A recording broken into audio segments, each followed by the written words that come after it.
Okay, so today we're going to do a green sheet. So the green sheets are how Keller Williams, or at least the Keller Williams La Jolla office, most of the Keller Williams offices create the commission disbursement authorizations. So these can be done right in the beginning, and then any changes can be made as we move along. So you're going to start out with on mykw.kw.com, which is this website, and you're going to go to technology and you're going to go to Greensheet.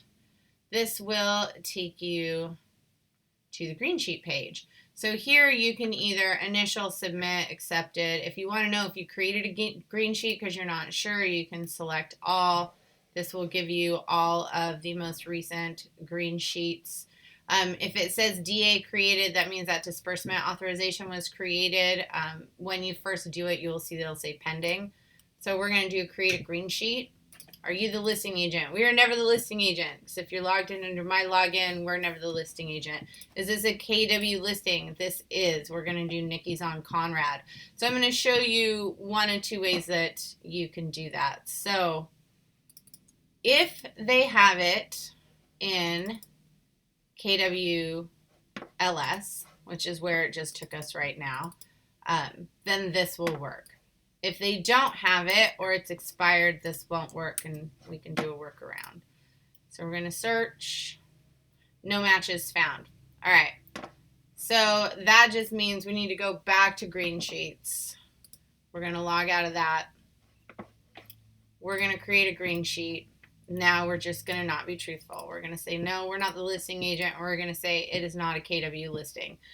If you cannot find it in KWLS, if you say, yes, it is a listing, it takes you to that KWLS, and there is no property in there, the only way to get past that step is to say that it is not a listing and then add the MLS number at the end so that they can find it. So we're going to go with contract date. It's 4/21, and here they just want acceptance date. They don't want the actual contract date. They mean acceptance date. And then they're going to want closing date. It's Friday. And here's where you're going to put that it's a listing. It's a property. Anything that's pink, you have to fill out. Now, had there been an active listing, all of this information would have been filled out. So it would have saved you a few minutes. So we're Conrad Avenue, San Diego. Oh, we're not in Vermont. California, 92117 in San Diego County. Next section. All right, sales price. This is where you start getting into the important stuff. 750123 is the percentage. How much is she taking? She is taking 2.5. Go to the next section. Buyer. Buyer's name. You only need one buyer's name. We don't need to put both. They're not pulling any other reports from here other than money, really. They're just taking money reports. So we're just going to move along. Now you're going to get to agent detail. So since we are logged into mykw.kw.com, it will always show me as the agent. I am not the agent. Go ahead and hit that little spy glass, and that'll allow you to search by their last name. So we're going to see if she's in here as Francis. There she is.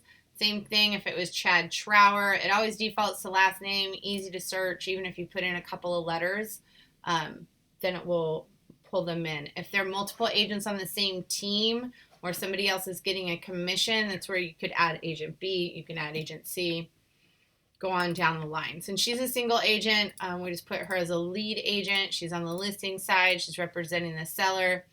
She has one whole part of the listing. So listing units, this is where if you had, say, a lead agent and a buyer's agent, whatever their split is, you would put here. Maybe they're sharing it 50-50, so they're each getting 0.5% of the listing, or 80-20. This is where you would mark that down. And you'll notice that sales is grayed out because that has to do with the buyer. So right now you're only filling out stuff to do with the listing. So we don't really mess here with their splits unless we know that they are capped. All of this information goes back to the Market Center admin, and they can make any changes. If I don't know that they're capped, I do not mark that they are capped. Anything with a pink requires a numeric value. So unless they tell me otherwise, everything there is 0%. Deductions, we're going to have the KW legal fee. This is on all La Jolla transactions, and there's going to be a KW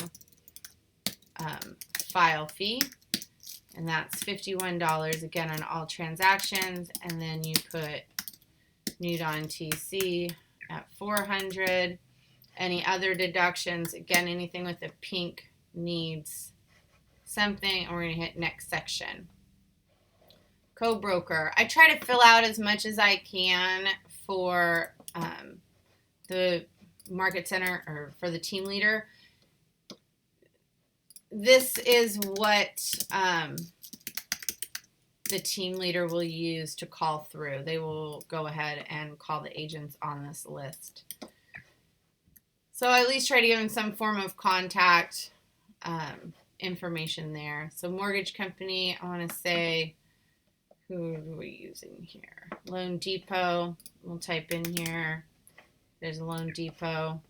Don't really worry about if any of this is correct. Again, they don't really use it to pull much reports. Unlike Pacific Sotheby's, it uses all this information to pull reports. Closing company. It's Elite Escrow. Not even sure why we're using Elite Escrow, but that's cool. Should put that. Chana Roberts.